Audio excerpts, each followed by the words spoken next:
Brought to you by MDH मसाले। 6 दिसंबर, इस तारीख के इतिहास को भारत के लोग बहुत अच्छे से समझते हैं। 34 साल पहले 6 दिसंबर को जो अयोध्या जी में हुआ, क्या 120 साल बाद वैसा ही होना 6 दिसंबर को दोहराने की कोशिश की जा रही है। मथुरा में श्री कृष्ण जन्मभूमि मुक्ति के लिए साधु संतों ने कार्य सेवा और शिला पूजन का ऐलान किया था, लेकिन यूपी पुलिस की सुरक्षा के चलते वो हो नहीं पाया और इसलिए अब संतों ने मथुरा में कार्य सेवा के लिए एक नई तारीख दे दी।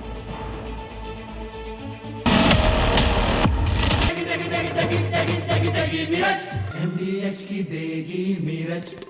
देगी मिर्च का तड़का, अंग अंग फड़का। MDH की देगी मिर्च। मथुरा और काशी दोनों ये समय की देरी है और जरूर पूरे होंगे। ये वही कार सेवा है जिसने 1992 में बाबरी मस्जिद को ढा दिया था। अब भी इनके इरादे अच्छे नहीं हैं। तारीख पर तारीख हम लोग इंतजार करेंगे, तो हमने वही रखा कि हमें लगता है ये लोग मानने वाले नहीं। उत्तर प्रदेश की हुकूमत से गुजारिश करूंगा कि साधु संतों के कार सेवा पर पाबंदी लगाई जाए। 6 दिसंबर को मथुरा में कार सेवा की घोषणा की जाती है।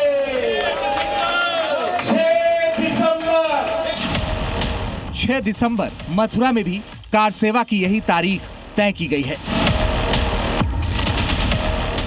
रामनगरी अयोध्या में 6 दिसंबर 1992 को कार सेवकों ने विवादित ढांचे को गिरा दिया था और अब 34 साल बाद एक बार फिर संतों ने 6 दिसंबर को कार सेवा का ऐलान किया है।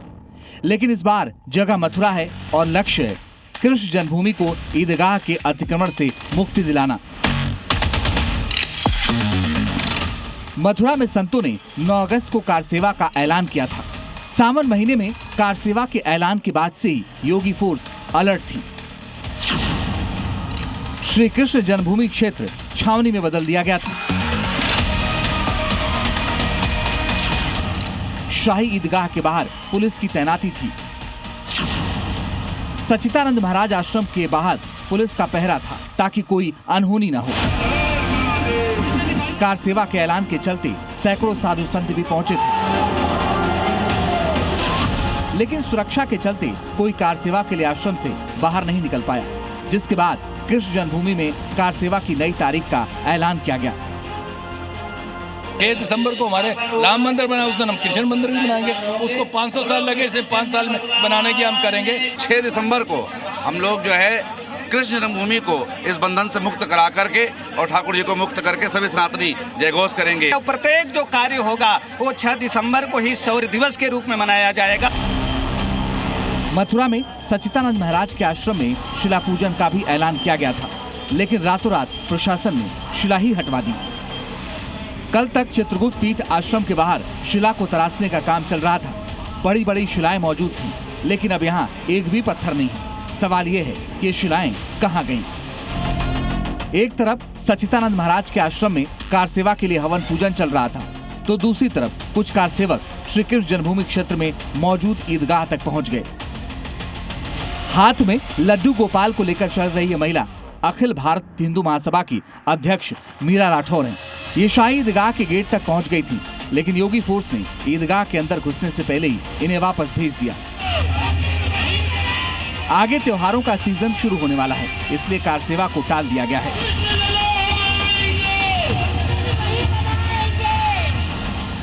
अब मथुरा में 6 दिसंबर को कार सेवक इकट्ठा होंगे। 6 दिसंबर को कार सेवा के ऐलान के बाद मौलाना भड़क गए हैं। मुस्लिम समाज 6 दिसंबर को काला दिन मनाता है, लेकिन संतों ने उसी तारीख को कार सेवा का ऐलान कर उन्हें और भड़का दिया है। मंदिर हो या मस्जिद हो, फैसले आस्था के आधार पर नहीं होने चाहिए। संतों को संविधान का और कानून का सम्मान करना चाहिए। 6 दिसंबर हिंदुस्तान के लिए वो काला दिन है जिस दिन बाबरी मस्जिद को दल और बल की ताकत पर तोड़ दिया गया था। योगी राज में कानून से खिलवाड़ करने का हक किसी को नहीं है। मथुरा में श्री कृष्ण जन्मभूमि और ईदगाह मस्जिद का विवाद सुलझना भी चाहिए। खुद मथुरा का मुद्दा योगी आदित्यनाथ के एजेंडे में है।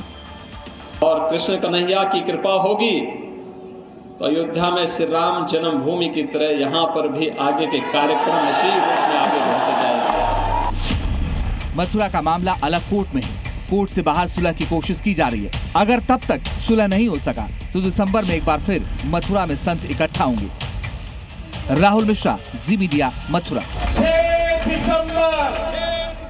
मथुरा में श्री कृष्ण जन्मभूमि की मुक्ति के लिए आंदोलन करने वाले साधु संतों ने राष्ट्रपति और देश के मुख्य न्यायाधीश को ज्ञापन देने का ऐलान किया, जिसमें कान्हा के लिए 4 डिमांड की गई। वो 4 डिमांड कौन सी बताता हूं आपको। संतों की मांग यह है कि प्लेसेस ऑफ वर्शिप एक्ट 1991 खत्म हो, क्योंकि यह एक्ट कहता है कि 1947 तक जिस धार्मिक स्थल की स्थिति जैसी थी वो वैसी ही रहेगी। संत ये कह रहे हैं कि कानून धार्मिक न्याय में बाधा है।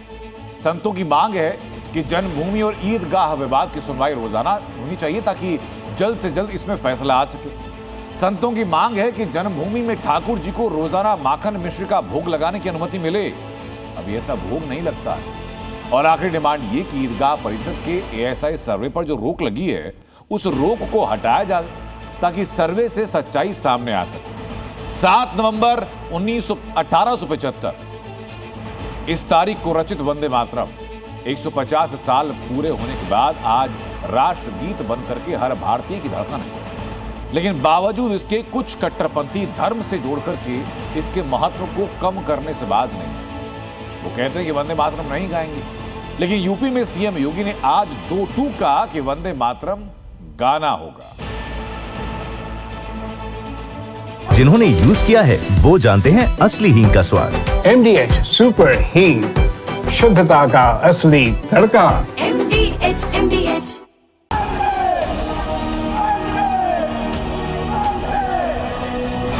अब ये नहीं चल सकता भारत के राष्ट्रगान और राष्ट्रगीत को अपमानित करें।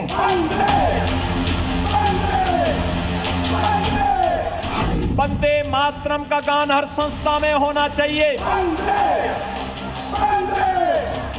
अगर कोई वंदे मातरम का विरोध करता है तो फिर भारत उसको स्वीकार नहीं कर सकता।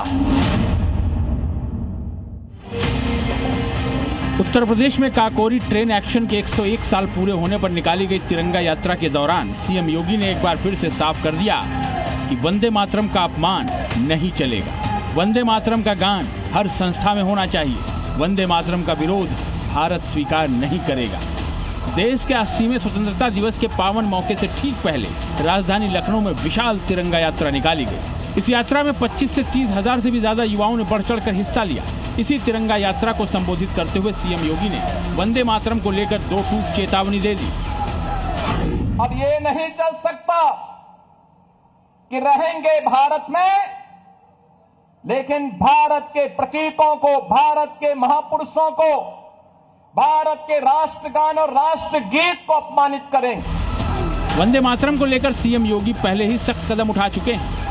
सूबे के सभी सरकारी, सहायता प्राप्त और निजी स्कूलों में वंदे मातरम जरूरी है। सभी मदरसों में वंदे मातरम अनिवार्य किए जाने की भी तैयारी चल रही है। तिरंगा यात्रा के दौरान सीएम योगी ने एक बार फिर से साफ कर दिया कि वंदे मातरम तो गाना ही होगा।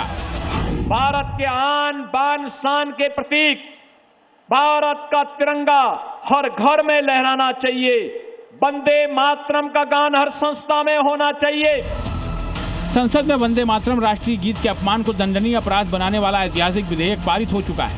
इसके तहत राष्ट्रगीत का अपमान करने या इसके गायन में बाधा डालने पर 3 साल तक की जेल और जुर्माना या फिर दोनों का ही प्रावधान किया गया है, जिसके बाद राष्ट्रगान की ही तरह राष्ट्रगीत को भी कानूनी सुरक्षा मिल गई है। राष्ट्रगीत को लेकर हुए इस प्रावधान के बाद इसके गान को लेकर सीएम योगी के तेवर और सख्त हो चले, जिससे मुस्लिम मोहल्लों में बेचैनी बढ़ गई है।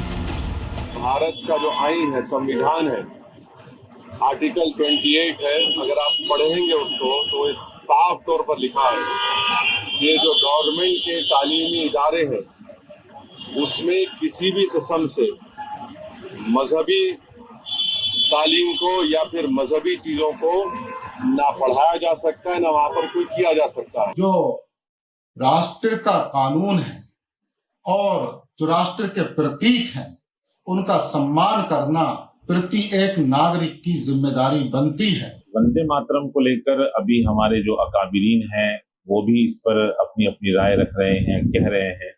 तो अभी देखने वाली बात होगी कि इस पर क्या निर्णय लिया जाता है या वो क्या निर्णय लेते हैं बड़े अकाबिरीन। बहरहाल वो भी एक प्रदेश के मुख्यमंत्री हैं, उन्होंने जो बात कही है उनको बहुत गंभीरता से लेना चाहिए।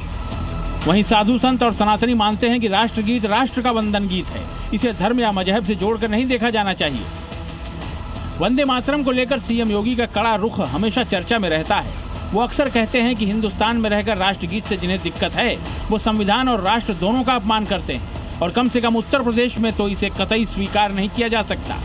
ब्यूरो रिपोर्ट, जी मीडिया। अब तक वाराणसी के दाल मंडी इलाके में आपने बुलडोजर एक्शन देखा, पीले पंजे के प्रहार से धुआं हुए घर मकानों को देखा, 100 साल पुरानी मस्जिद को जमींदोज होते देखा। लेकिन आज वाराणसी की दाल मंडी इलाके में मंत्रोच्चार की गूंज सुनाई दी, क्योंकि आज दाल मंडी सड़क चौड़ीकरण प्रोजेक्ट का भूमि पूजन हुआ, विधि विधान से पूजा पाठ किया गया और इसी के साथ योगी के ड्रीम प्रोजेक्ट का एक मिशन पूरा और अब सेकंड इनिंग की शुरुआत।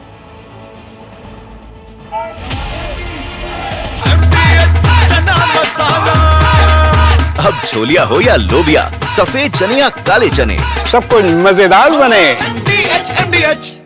वाराणसी में सीएम योगी के ड्रीम प्रोजेक्ट दाल मंडी चौड़ीकरण का आज भूमि पूजन हुआ, वो भी पूरे विधि विधान और मंत्रोच्चार के साथ।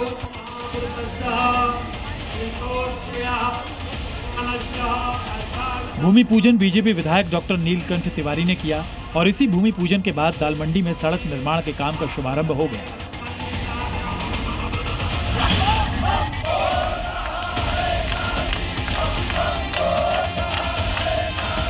वाराणसी के दाल मंडी में ध्वस्तीकरण की प्रक्रिया खत्म होने के बाद आज भूमि पूजन करा दिया गया।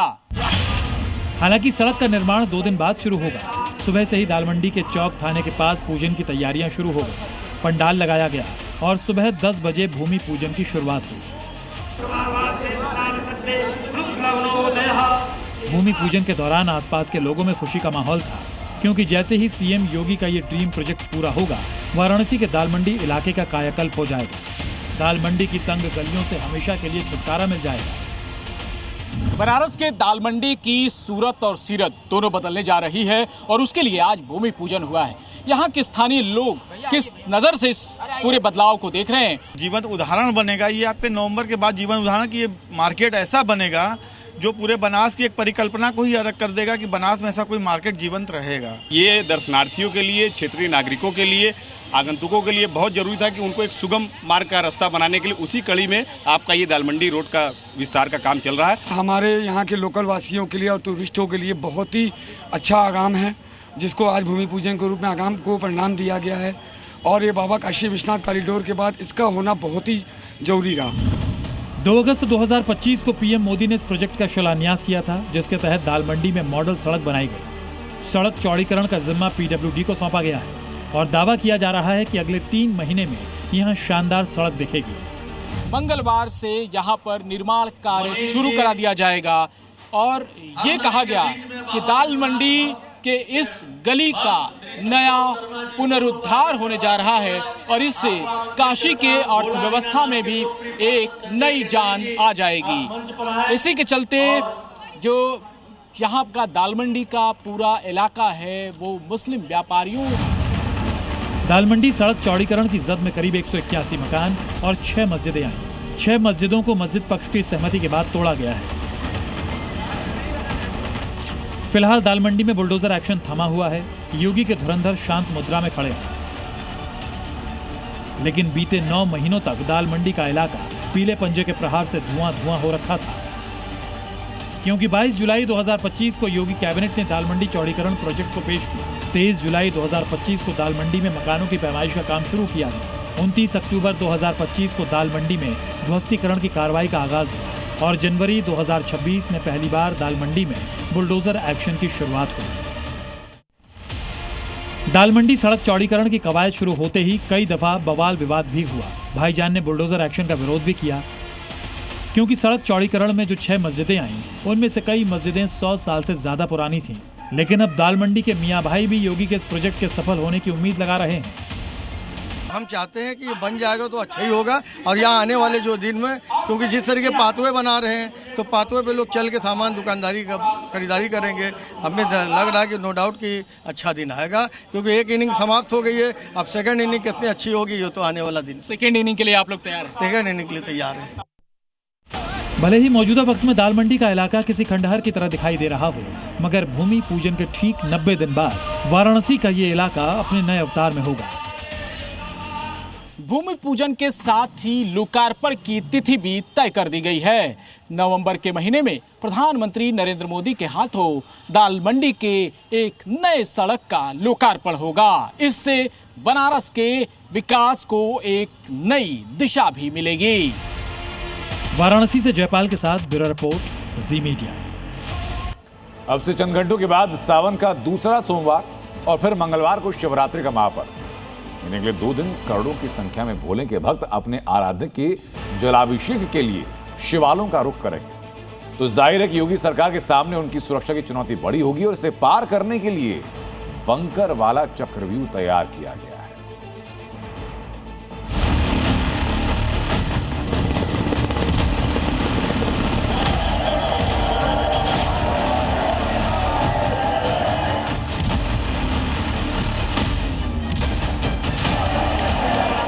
मंगलवार को शिवरात्रि का पर्व है। कांवड़ मार्गों पर शिव भक्तों की भीड़ उमड़ने वाली है। 5 से 6 करोड़ शिव भक्त भोले के जलाभिषेक के लिए नदियों से पवित्र जल लेने के लिए सड़क पर होंगे। ऐसे में उनकी सुरक्षा का बड़ा चैलेंज योगी सरकार के सामने होगा, जिसके लिए योगी फोर्स ने फुल तैयारी कर ली है। इस तैयारी की झलक मुजफ्फरनगर में दिख रही है। पहली बार कांवड़ यात्रा के लिए यहाँ बॉर्डर के जैसी किलेबंदी की गई। यहाँ इस बार विशेष पुलिस मोर्चे बनाए गए हैं। जमीन से लगभग 4 से 5 फुट ऊंचा रैंप बनाकर उस पर मिट्टी से भरे बोरे लगाए गए हैं। इस अस्थायी सुरक्षा संरचना पर हथियारों से लैस पुलिसकर्मी लगातार तैनात रहकर पूरे इलाके पर पैनी नजर बनाए हुए हैं। सुरक्षा, सुविधा और सम्मान की ये त्रिवेणी आज से पहले देश ने कभी नहीं देखी थी। कई जगहों पे मोर्चे बना के और वहाँ पे राउंड द क्लॉक हमने आर्म्ड आदमी वहाँ पे डिप्लॉय कर दिया है, जिसका सिर्फ एक काम है कि इस तरह के असामाजिक और राष्ट्र विरोधी अगर कहीं भी गतिविधि हमारे जो क्रिटिकल प्लेसेस है जैसे शिव चौक, रामपुर तिराहा, बागोवाली, इन जगहों के आसपास कोई भी इस तरह की जुर्रत अगर करता है तो उसका जवाब जो है उसको पूरी तरह से बता दिया गया है, ब्रीफ कर दिया गया है कि उसे उसका क्या जवाब देना। सावन के दूसरे सोमवार को लेकर मेरठ के कांवड़ मार्गों पर भी सुरक्षा का चक्रव्यूह रचा जा चुका है।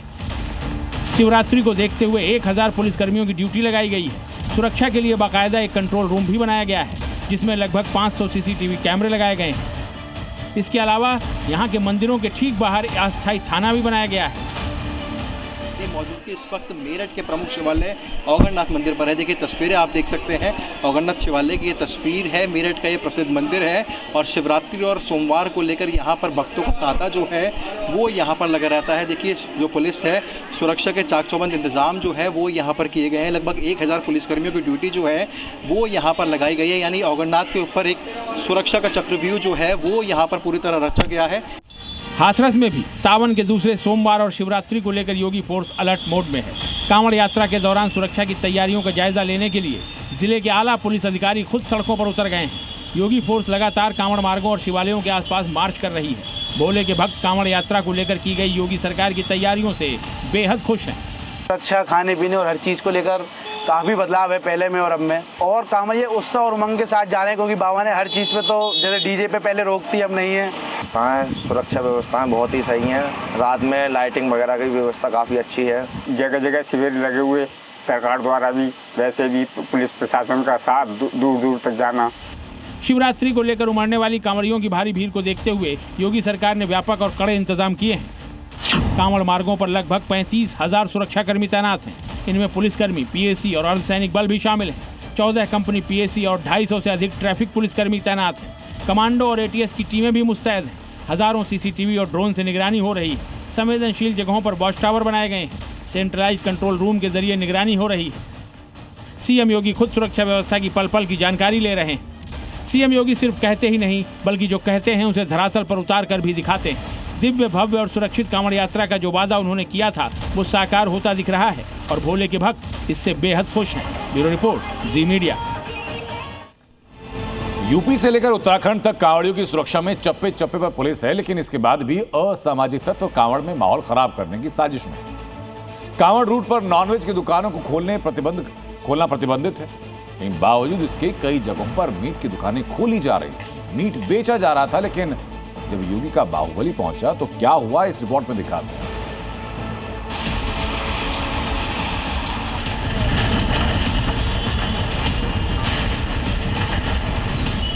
यूपी में बुलडोजर माफिया के साम्राज्य को मिट्टी में मिलाता है।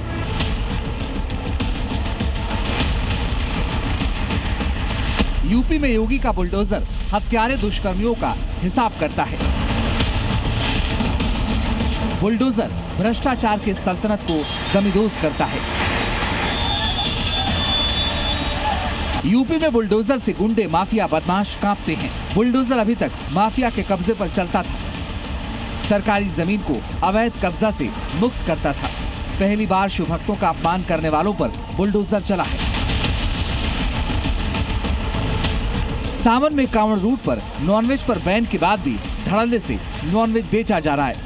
कांवड़ियों को अशुद्ध करने की कोशिश हो रही है, जिसके बाद प्रशासन का बुलडोजर आया और शिव भक्तों का अपमान करने वालों के अवैध दुकानों को मिट्टी में मिला दिया। वाराणसी में 1-2 दुकानों पर नहीं बल्कि 12 मांस और मछली की दुकानों पर बुलडोजर चला है। प्रशासन ने मौके से 8 मुर्गे की जालियों को भी जब्त किया है।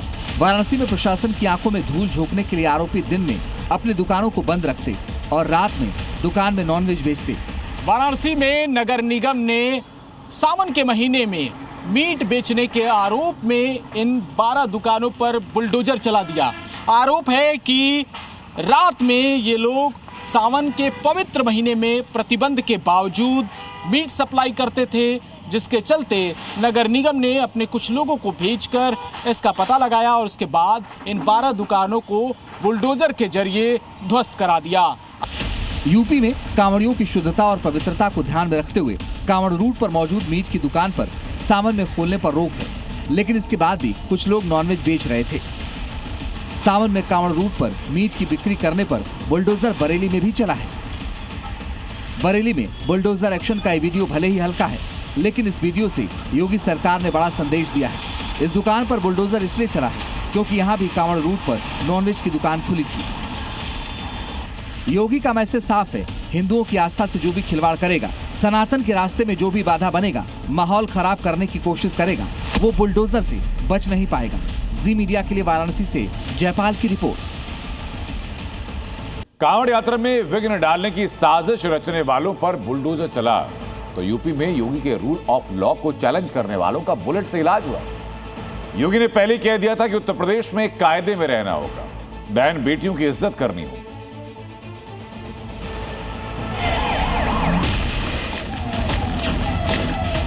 बेटी की सुरक्षा में खतरा पैदा करोगे तो दूसरे चौराहे पे यमराज इंतजार कर रहा होगा।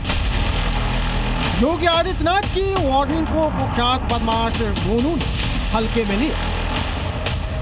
बेटी के साथ जघन्य अपराध, अब गुनहगार का हिस्सा। वो 50,000 का इनामी था,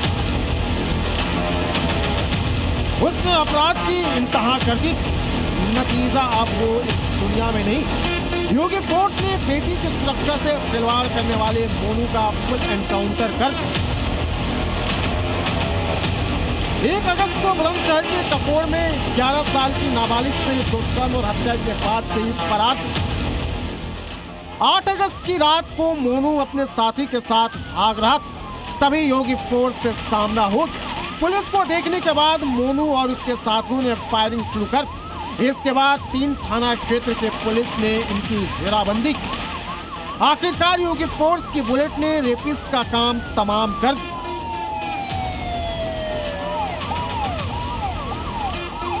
एनकाउंटर में स्वाट टीम के दारोगा समेत 2 पुलिसकर्मी भी घायल हुए, जबकि 2 पुलिसकर्मी के बुलेट प्रूफ जैकेट में बदमाशों की गोली जाकर फंस। इसके विरुद्ध जनपद गौतम बुद्ध नगर में, जनपद बुलंदशहर में तथा जीआरपी बरेली एवं अलीगढ़ में कई अभियोग पंजीकृत हैं। इसके बारे में और डिटेल जानकारी की जा रही है। मौके पर बदमाशों द्वारा प्रयुक्त पिस्टल, खोखा एवं जिंदा कारतूस पड़े हुए हैं। पुलिस वाले जिसे गन्ने के खेत से टांग कर ला रहे हैं, इसके कद काठी और चेहरे पर मत जाई, ये एक हत्यारा। इसका नाम हाशिम। योगी फोर्स से बचने के लिए हत्या के बाद ये गन्ने के खेत में छिपा बैठा, लेकिन इसके बाद भी सरकारी गोली से बच नहीं पाया और लंगड़ा हो।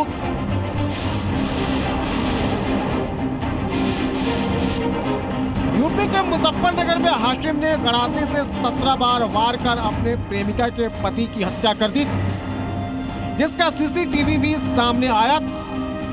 वीडियो में साफ साफ दिख रहा है कैसे बदमाश हाशिम प्रेमिका के पति पर गड़ासे से लगातार वार कर रहा और पीड़ित खुद को बचाने की कोशिश कर रहा। योगी फोर्स जब हाशिम की घेराबंदी की तो इसने योगी फोर्स को ही चैलेंज कर, इसके बाद पुलिस ने इसे अपाहिज कर इसके पास से एक गड़ासा और कट्टा बरामद हुआ।